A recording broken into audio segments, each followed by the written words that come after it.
Ahora estamos entendiendo el programa. Este es el programa que él tiene. Versículo 3 dice, 6 días trabajarás, mas el séptimo día será de reposo, dice, santa convocación. Ahora entendemos por qué la reunión. No porque yo lo diga, dice, santa convocación, ningún trabajo haréis, día de reposo es de Jehová, en donde quiera que habites. Porque muchos dicen, no, es que el día de reposo es para Jerusalén. Un momentito. Donde quiera. Para Jerusalén.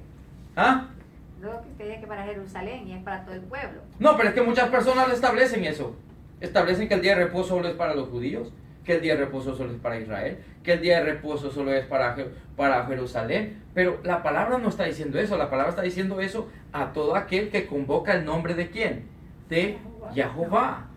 See, what's lovely about Leviticus 23 is how he establishes this. He first says, speak to the people of Israel, telling them, says speak to the people of Israel and tell them about the Moedim. He says, for these are Jehovah's holy convocations. And a lot of people don't realize that a holy convocation is this. Why are we coming together today? Because I say so? No, we're being obedient to the commandment. So in verse 3 he establishes 6 days you shall work, but on the 7th day you shall set it apart, make it holy. For who? He clearly says, you are making this day holy for Jehovah your God. It is a holy convocation. So when we come today and gather, we're not gathering because we choose to gather together. No, we're gathering because that is his commandment. So when we do that, we're simply being obedient to him. ¿Qué resulta? Cuando nosotros hacemos esto, simple y sencillamente estamos siendo obedientes a la voz de nuestro Dios. Él está diciendo, reúnanse ese día. No hay otro día que la haya separado y haya santificado. Así es de que una reunión en un domingo, perdón, esto duele, a veces hasta ofensivo es, pero esa convocación no la ha llamado el Señor. ¿Quién ha llamado esa convocación? Comienza en Roma, el hombre la ha establecido ahora, pero comienza en Roma, comienza con el Papa, el Papo. Él fue el primero que estableció, bajo su propia autoridad, dijo, bajo mi autoridad yo establezco el domingo como un día, voy a cambiar el Shabbat a domingo. El Papo no tiene autoridad para cambiar de Shabbat. Él no puede santificar ningún día. El único que puede santificar las cosas es Jehová. Pero sin duda, el mundo entero le hace a lo que él hace. Cada vez que un hombre se reúne un domingo para hacer una santa convocación, aparte del sábado, a quien está obedeciendo es al hombre que la ha establecido. Y cuando las personas no entienden y no miran esto no es una guerra. Hey, por mucho tiempo yo hacía lo mismo. Hace un año que nosotros decidimos, ok, ¿a quién vamos a obedecer? ¿Al hombre o al que nos llamó? Entonces esa es la diferencia. Es ahí donde está la diferencia entre a quien nosotros servimos, a quien obedecemos. You see, I'm just trying to explain to them for a little bit, understanding that whenever they have a holy convocation on Sunday, without having a Saturday one, that holy convocation is never called by God. God has never blessed the first day. It never set it apart. As a matter of fact, it's a common day. It never set it apart. So every time they're doing that, you know who literally set the first day as a holy convocation, and this is blurred out. It's a decree. It's Constantine. But this boils down to the Pope, because Constantine in reality was the first Pope in power, you know. So what he did is he established that, so he changed that. In other words, he's saying by my authority, taking a hold of one verse. When he said, Peter, I shall upon this rock. But he was never telling Peter that he is the rock. But people have taken that verse out of context, right? So he said, upon this rock I will build my church, and the keys of Hades will have no power over it, but rather I am giving you the keys. So whatever you tie and you bound here on earth, it will be bound, and whatever you unbound in heaven, it will be unbound. They don't understand that this all goes back to the Torah. Whatever we bound, that the Torah has already settled, it will be bound. So what he was doing, setting a new Sanhedrin. You understand? But people have taken that verse out of context and said that, okay, since Peter had that authority, that's why the Pope wears the ring, what they call Peter's ring. Claiming that Peter had a ring, which he never did, first of all. But anyhow, by claiming that he had Peter's ring, so they establishing that Sunday. So the first act of constitution as an authority here was the change from Sabbath to Sunday. And this is true. Históricamente hablando, voy a explicar lo que esto es cierto. ¿Va? Todo esto regresa a Roma, regresa a Constantino. Y todo esto se va atrás hacia un verso mal entendido. Pedro dice, tú eres roca, pero dice, en esta roca yo estableceré mi iglesia. Entonces todo el mundo asume que lo que está diciendo es que Pedro, como le dijo roca, que él es la roca. ¿Es Pedro la roca de salvación? No. Jamás. Él no lo está llamando a Pedro roca. Le está diciendo Pedro roca, pero no le está diciendo que él es la roca donde va a fundir. Al contrario, cuando Yeshua está hablando con Pedro, tenemos que entender esto. Yeshua le está diciendo, en esta roca, que es él, voy a establecer mi iglesia. Y las puertas del Hades no prevalecerán en contra de ella.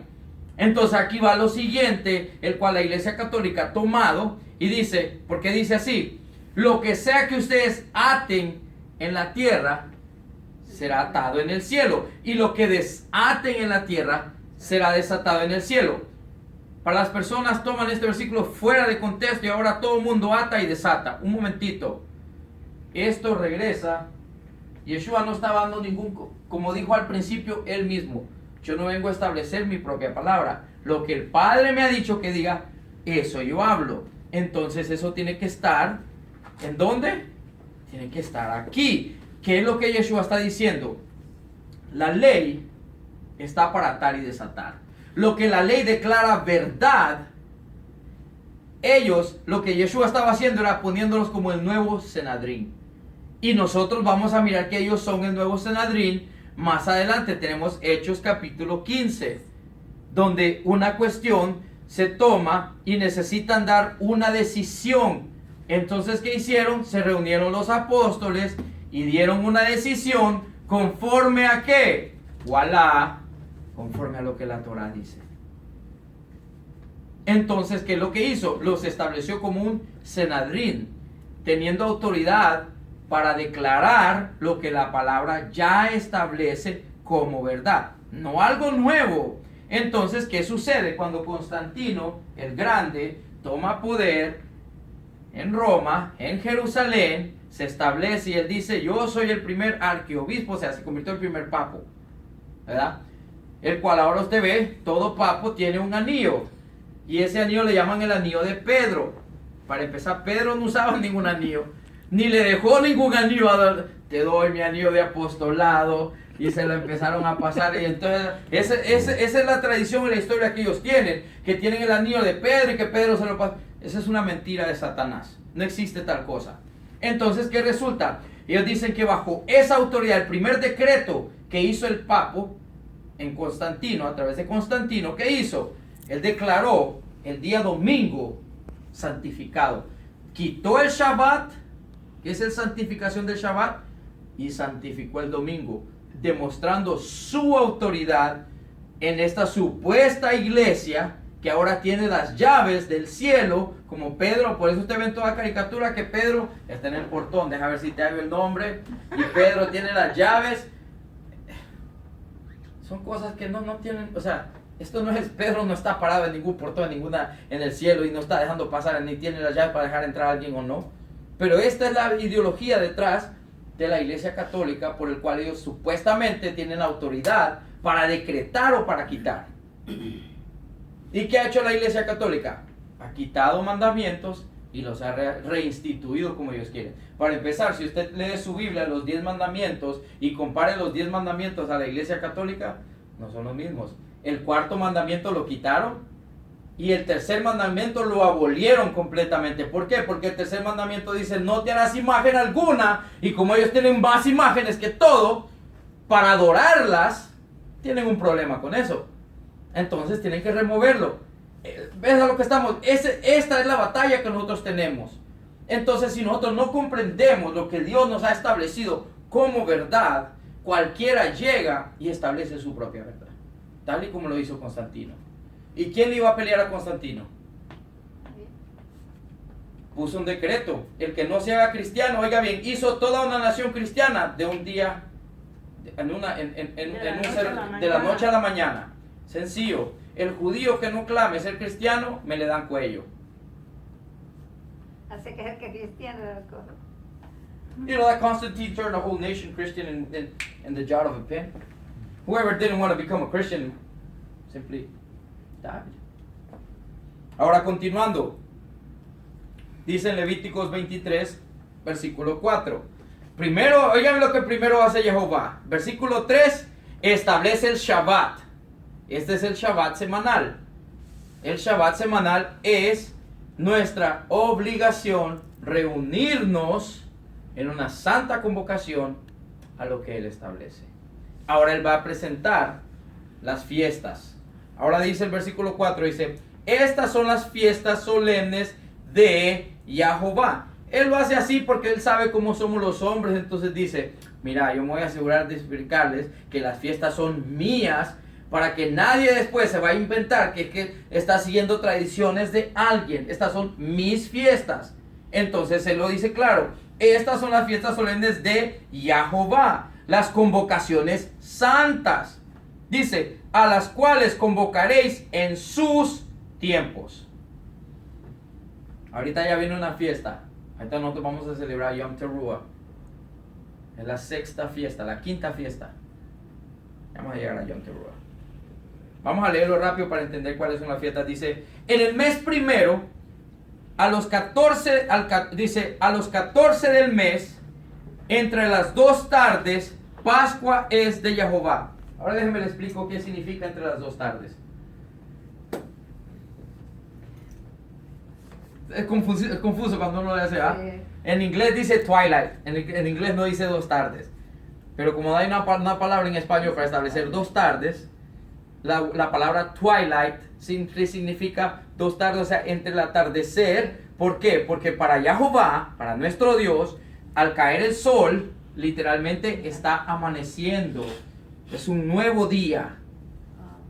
Ok, entonces esa es entre las 2 tardes. Entonces, ¿qué resulta? Lo que Jehová está diciendo, que el día 14, al caer el sol, ¿qué está entrando? Nuevo día. El día 15. O sea, al terminar el día 14, se mata la oveja para comérsela el día 15. ¿Verdad? Y esto es lo que nosotros conocemos como Pesach. Este fue el día y la hora que Yeshua murió, porque Yeshua es nuestro cordero. Si Él no cumple esta fiesta, Él no califica para ser mi cordero. Por lo tanto, si Él no califica para ser mi cordero, Él no puede ser mi redentor. Y si Él no es mi redentor, tampoco es mi Mesías. Ahora estamos entendiendo. Él tenía que cumplir todas estas fiestas al pie de la letra. La fiesta de Pesach es la misma fiesta cuando ellos salen de Egipto, que le dijo a Moisés, toma un cordero, uno por cada familia, mátalo. Lo mataron el 14, toma la sangre del cordero, ponla entre los linteles de la puerta, para que cuando yo pase, no muera ninguno del primogénito de Israel. Esa es Pesach. ¿Estamos entendiendo? Entonces, esa es la Pascua. Esa es la simbología de ¿qué? De que el cordero iba a venir a quitar los pecados del mundo. No. Solo los pecados de quién? Del que cree. Todo el mundo dice, claro, sí. Todo el mundo tiene la opción de creer. Entonces serían los pecados de todo el mundo. Pero aquel que no cree, no se le quita sus pecados, perdón. Porque lo mismo que se estableció ese día, se establece hasta el día de hoy. El que tiene la sangre del cordero, el ángel de la muerte pasará, pero no lo tocará. Entonces es la misma situación.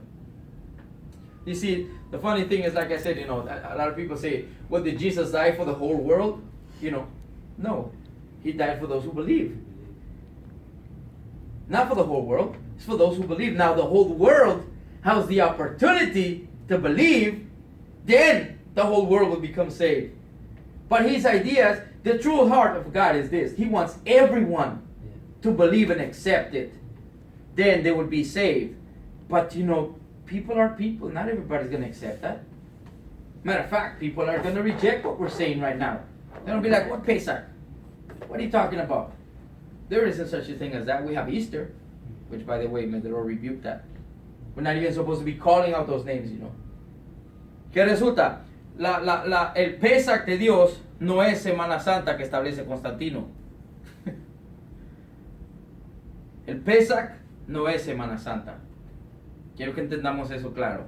Pesach no es Semana Santa. ¿Dónde se establece Pesach? Éxodo 12. Esta es la primera fiesta, es Pesach. Éxodo 12, puede leer todo el capítulo 12 de Éxodo, del 1 en adelante, y establece lo que es el Pesach. Y lo miramos en Levíticos 23, versículo 5 en adelante. 5, ya vamos a leer hasta donde llega. Del versículo 5 al... Dice, al primer mes, a los 14 del mes, entre las 2 tardes, Pascua es de Jehová, dice. Y a los 15 días de este mes es la fiesta solemne de los panes sin levadura. A Jehová, dice, 7 días comeréis panes sin levadura. Ok, entonces estamos hablando de que en el versículo 5 establece Pascua. Ahora, panes sin levadura. Es Levíticos 23 del versículo 6 y ya vamos a establecer el resto de los versículos. Ahora yo quiero que ustedes entiendan algo. Pascua y panes sin levadura comienzan el mismo día. Al final del día 14 se mata el cordero de la Pascua, pero se come el día 15, porque el cordero se come con pan sin levadura, el cual el pan sin levadura, esto tiene un símbolo específico. Sabemos que la Pascua, o sea, la oveja de la Pascua, ¿a quién representa? Yeshua. A Yeshua, a Jesús, Yeshua, ¿verdad? Entonces los panes sin levadura también representan lo mismo. ¿Por qué? Porque quiere decir que nosotros estamos quitando la levadura que hay en nuestras vidas, que son las falsas enseñanzas, para estar limpios y puros delante de nuestro Dios. Entonces al pueblo dice, comerás pan sin levadura por 7 días. Entonces dice en el versículo 7, dice, el primer día de los 7 será santa convocación, ningún trabajo de siervo haréis. Ok. Solo quiero establecer algo rápidamente. Cada vez que nosotros miramos que esos días no se trabaja, así como el día de Pesach no se trabaja, la palabra Shabbat significa exactamente esto: descanso. Significa no trabajar. Entonces está el Shabbat, para que entendamos, está el Shabbat semanal, pero también está el Shabbat de cada una de estas fiestas. Digamos, si ahorita fuera Pesach y digamos Pesach cae el miércoles, ese miércoles es Shabbat, pero también el sábado es Shabbat. O sea que esa semana tendría 2 Shabbats. El Shabbat del miércoles sería un holiday, como lo decimos nosotros hoy, de acuerdo a la fiesta. Y el Shabbat del sábado es de acuerdo al mandamiento.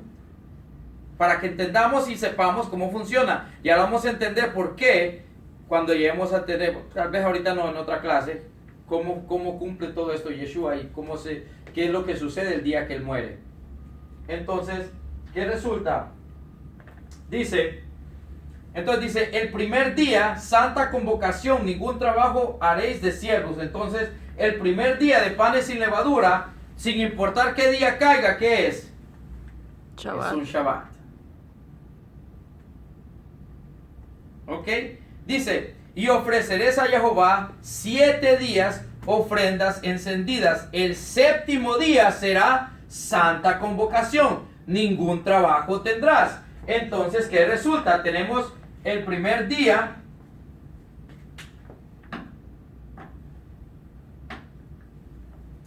Tenemos el primer día, es Shabbat. Y tenemos el día 7, que es Shabbat. El 7 la Santa Convocación. El primer día es Santa Convocación y el día 7 también. Cada vez que es un Shabbat de una fiesta, es Santa Convocación, es Shabbat y es un día de reunión. Por eso ahorita que viene Yom Teruah, es un Shabbat y es un día de reunión. Para entender el propósito de esa fiesta y cómo esa fiesta enriquece cada una de nuestras vidas. Porque cuando nosotros tomemos, ahorita solo estoy presentando cada una de las fiestas, cuando nosotros entremos a mirar cómo se cumple y qué es lo que Yeshua hizo para cada una de esas fiestas, vamos a mirar la riqueza que hay detrás de todo esto. Y para esto vamos a ir, quiero llevarlos a Colosenses 2. Quiero llevarlos a Colosenses 2.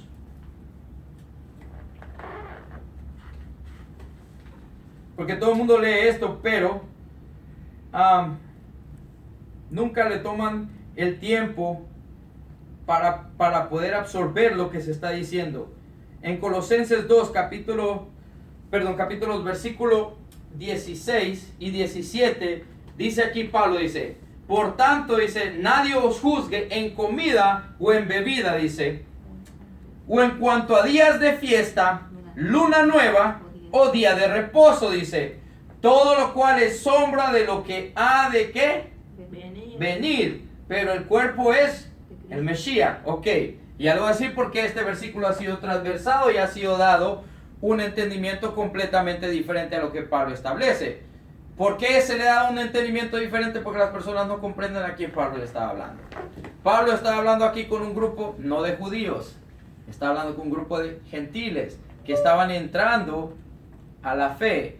Por lo tanto, ellos comenzaron a aprender acerca de las fiestas y empezaron a guardar esto que iba a pasar con el resto de los gentiles que no hacían lo mismo. Iban a comenzar a hacer ¿qué? Piensen un momentito. Vamos a poner, les voy a poner un ejemplo. Nosotros comenzamos ahorita a guardar Shabbat. Tenemos un año. No sabe cuánta crítica hemos recibido. No sabe cuánto juicio hemos pasado. Entonces Pablo me está diciendo, hey, no te juzgues. No dejes que nadie te juzgue porque tú estás guardando estas cosas.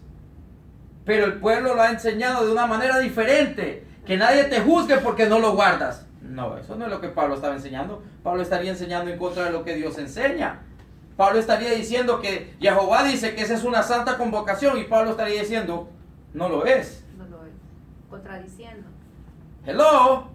No podemos tener a Pablo contradiciendo a Dios. ¿Verdad que no?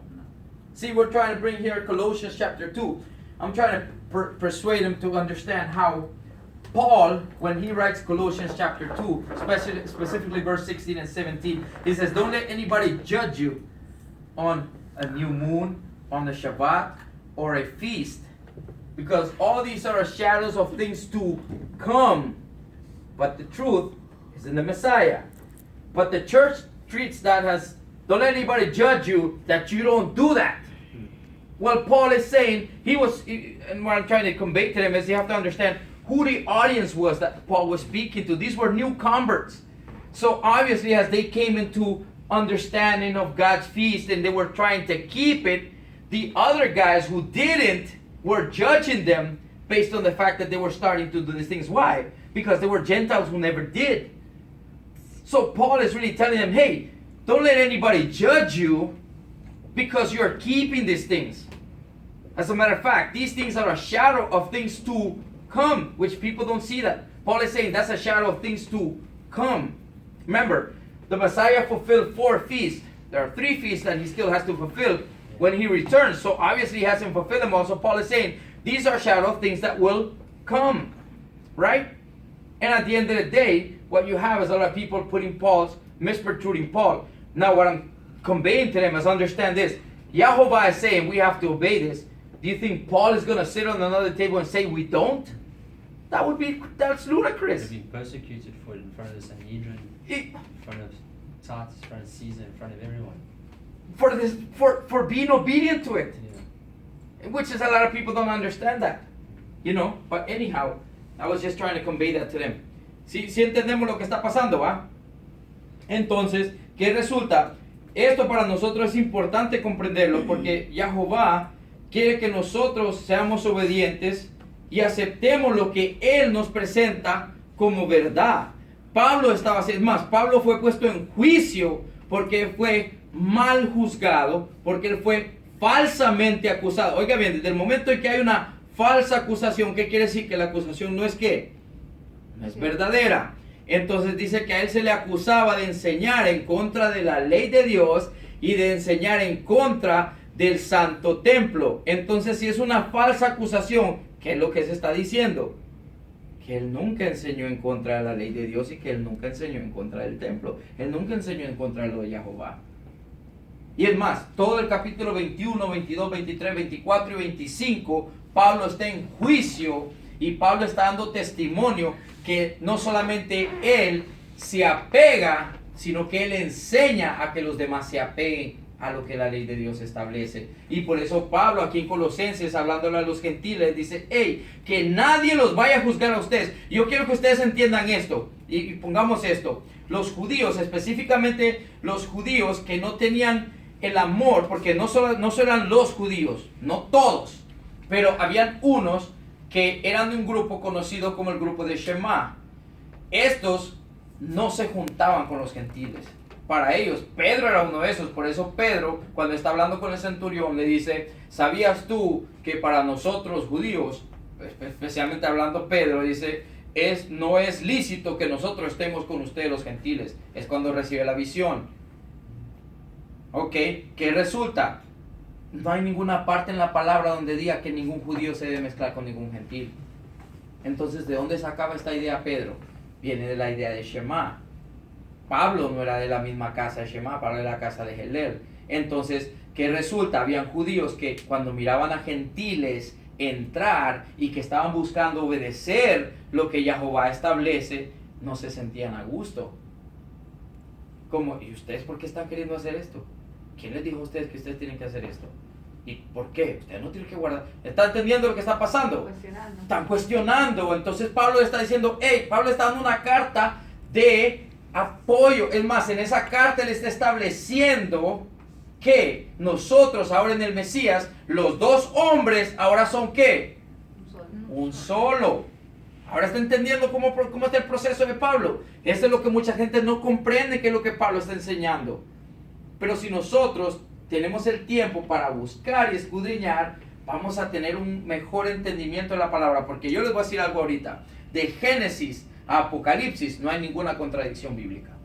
La palabra no puede establecer algo y después quitarlo.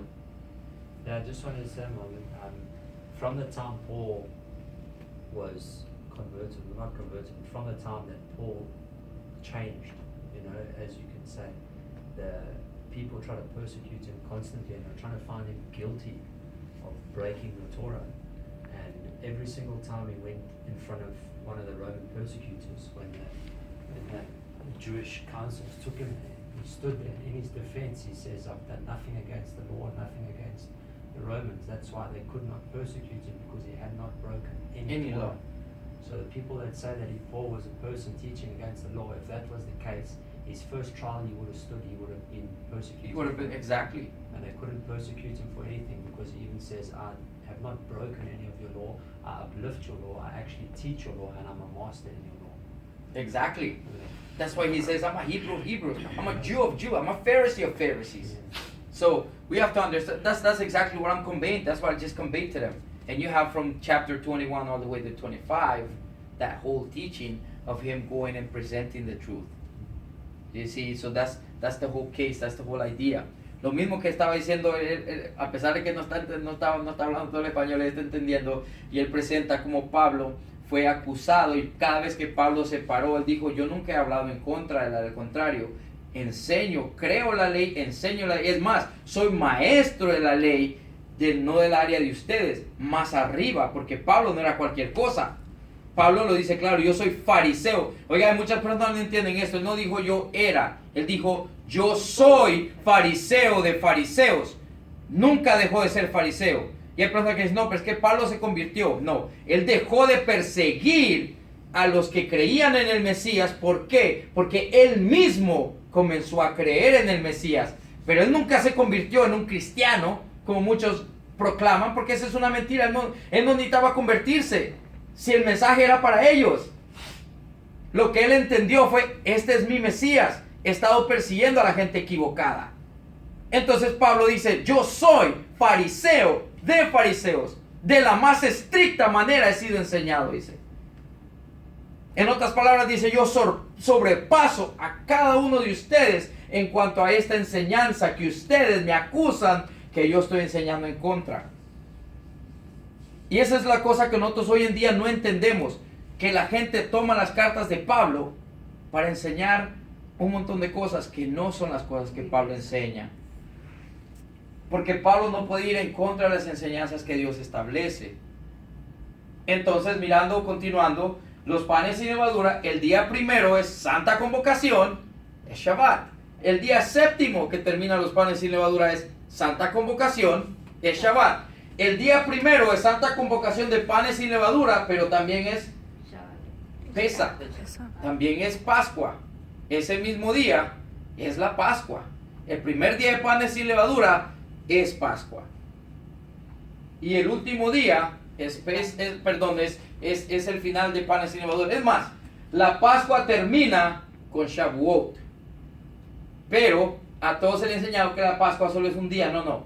La Pascua termina en Shavuot. Y vamos a llegar a Shavuot. Ahora dice así. Versículo 9. Y habló Jehová a Moisés diciendo. Aquí va la segunda. Ya presentó las primeras dos. Ahora va a presentar la tercera. Habla a los hijos de Israel y diles. Cuando hayas entrado en la tierra que yo os doy. Y segues su mies. Dice. Traerás al sacerdote una gavilla por primicia de los primeros frutos de vuestra siega. Esta es la tercera fiesta, se le conoce la fiesta de primeros frutos. Voy a borrar esto.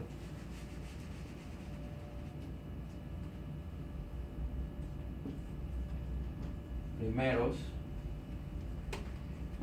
frutos. Y esto es Levíticos 23, del versículo 9 en adelante. 9 al 3, 6 al 8.